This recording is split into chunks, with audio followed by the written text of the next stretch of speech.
ایک نوجوان ہمارا تبلیغی دوست گلاسگو میں رہتا تھا، وہ بیمار ہو کے ہاسپٹل گیا ہے، تو اس کی جو اٹینڈنٹ نرس تھی اس نے 3-4 دن کے بعد کہا کہ آپ مجھ سے شادی کریں گے؟ اس نے کہا میں مسلمان ہوں، تم کرسچن ہو؟ کہا میں مسلمان ہو جاؤں، اگر آپ شادی کر دو تو میں مسلمان ہوں۔ اس نے کہا تم کس وجہ سے مجھے یہ پیشکش کر دو؟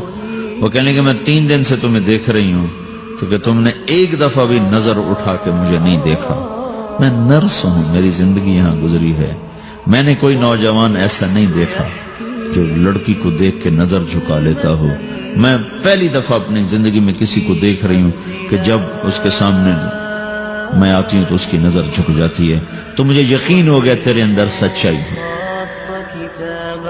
تو مسلمان ہو گئے۔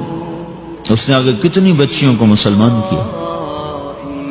پھر اشفاق احمد صاحب مرحوم تھے، یہ ڈرامہ رائٹر، ان سے اچھی سلام دعا تھی میری، تو ایک دن مجھ سے کہنے لگے کہ میں تبلیغ کے کام سے متاثر ہوا ہوں انگلینڈ جا کر، پاکستان میں نہیں، انگلینڈ جا کر۔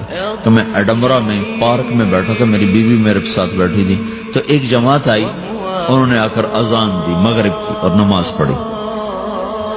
نماز کے بعد 13-14 لڑکیاں بھاگ کے آگے آئیں ان سے بات کرنے کے لیے، تو میں نے بیوی سے کہا آؤ سنو یہ کیا کہنے کہتے ہیں، تو کہا ہم دونوں بھی پہنچے، تو جس نے جماعت کرائی تھی اس کو ایک لڑکی آگے بڑھ کے کہتی آپ کو انگلش آتی؟ کہی آتی ہے۔ کہی آپ نے کیا کیا ہے؟ کہی ہم نے اپنی عبادت کی۔ تو لڑکی کہنے لگی آج تو اتوار نہیں ہے، تو اس نوجوان نے کہا کہ جی ہم دن میں 5 دفعہ کرتے ہیں، صرف اتوار کو نہیں، روزانہ 5 دفعہ۔ وہ لڑکی کہنے لگی یہ تو بہت زیادہ ہے، آپ اس کو کیسے نبھاتے ہیں؟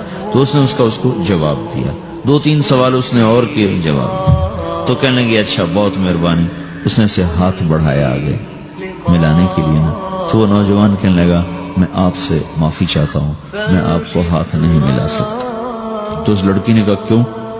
کہ یہ ہاتھ میری بیوی کی امانت ہے اور کسی کو نہیں لگ سکتا۔ تو لڑکی کھڑی تھی، وہ زمین پہ گر گئی، صرف اس بہت وہ زمین پہ گر گئی، کھڑے کھڑے وہ زمین پہ گر گئی اور وہ بچوں کی طرح رونے لگی پھوٹ پھوٹ کے، اور کہنے لگی وہ لڑکی کتنی خوش قسمت ہے جس کے تم خامد، کاش یورپ کے مرد بھی ایسے ہی ہوتے۔ جس رب نے نفسیات بنائی ہے وہ اگر کوئی عورت کپڑے اتار دے تو اس کی نفسیات بدل جاتی، چاہے وہ مغرب میں پیدا ہو چاہے وہ مشرق میں پیدا ہو۔ عورت کی نفسیاتی حیا ہے اور وفا ہے، کسی وفادار کی تلاش ہے، تو وہ اس کو پتہ بھی نہیں ہے کہ مشرق کا حیا کیا ہے، لیکن وہ اس کو اللہ نے عورت بنایا ہے، اس کے اندر کی وہ نہیں مر سکتی چیز۔ کاش یورپ کے مرد بھی ایسے ہوتے۔ اور آنسو پوچھتی ہوئی وہاں سے اٹھ کے چل دی۔ تو اشفاق صاحب مرحوم کہنے لگے میں نے اپنی بیوی سے کہا بانو آج وہ تبلیغ ہوئی ہے کہ لاکھوں کتابیں بھی چھپ جاتی، وہ کام نہ ہوتا جو یہ نوجوان اپنے عمل سے کر لیا۔ تو میرے عزیزو کٹی پتنگ نہ بنو، اپنی کٹی پتنگ کی منزل کوئی نہیں رہتی۔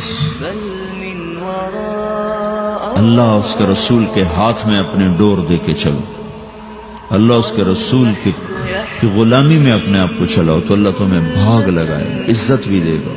اپنی منمانی میں کوئی راحت نہیں، اللہ کی قسم کوئی راحت نہیں۔ 6 بر اعظم پھر کے تمہیں بتا رہا ہوں کہ جو اپنی ترتیبوں پر چلنے والوں کے دکھ آپ لوگ اندازہ نہیں لگا سکتے۔ چلنا ہے تو اللہ اس کے رسول کی زندگی کو اپنا کے چلو، اللہ تمہاری دنیا بھی سکھ والی بنائے گا، آخرت بھی سکھ چین والی بنائے گا۔ لیکن یہ سیکھنا پڑے گا، سیکھنا پڑے گا۔ تبلیغ اس کو سیکھنے کی محنت ہے اور اس کو آگے پہنچانے کی محنت ہے۔ تو یہ عمر ہے، اس وقت ساری دنیا اسلام کے لیے تیار ہے، چونکہ نظریاتی طور پر دنیا شکست کھا چکی، کسی کے پاس کچھ نہیں۔ تو ہمارے پاس ایک ایسا خوبصورت نظریہ ہے کہ جو ان کو بڑی تیزی سے اپنی طرف کھینچ سکتا ہے، اور اللہ کا احسان ہے کہ تیزی کے ساتھ نسلوں کا رخ اللہ کی طرف ہو رہا ہے۔ تھوڑی ہمت کرو، چھٹیوں کا وقت تبلیغ میں دو، باقی وقت اپنی تعلیم کو دو، گھر جاؤ تو ماں باپ کے خادم بن کے رہو، نوکر بن کے رہو۔